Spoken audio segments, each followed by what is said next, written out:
আসসালামু আলাইকুম, সবাইকে স্বাগতম। আইসিটি বিষয়ের এই যে 65 সংখ্যাটি 16 ভিত্তিক হেক্সাডেসিমাল সংখ্যা, এটার বাইনারি মান কিভাবে সহজে নির্ণয় করা যায় লক্ষ্য করি। তো প্রথমে এই যে 5 এবং 6 আমরা এখানে লিখে নিলাম। লেখার পরে এইগুলোর সমকক্ষ 4 বিট করে বাইনারি মান লিখব, কারণ হেক্সাডেসিমাল হচ্ছে 4 বিটের কোড।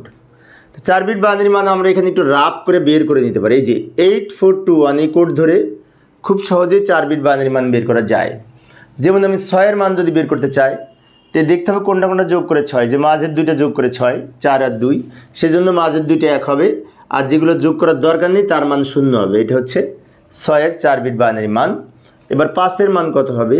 এই যে এটা যোগ করে 5, 4 আর 1, তাহলে এই 4 যেখানে আছে সেখানে 1, আর ওই 1 যেখানে আছে সেখানে 1, যে দুটো যোগ করে 5 হচ্ছে।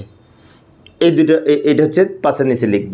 এবার এই প্রথমটা প্রথমে লিখলাম, শেষেরটা শেষে লিখলাম, উভয় দিকে ব্র্যাকেট দিয়ে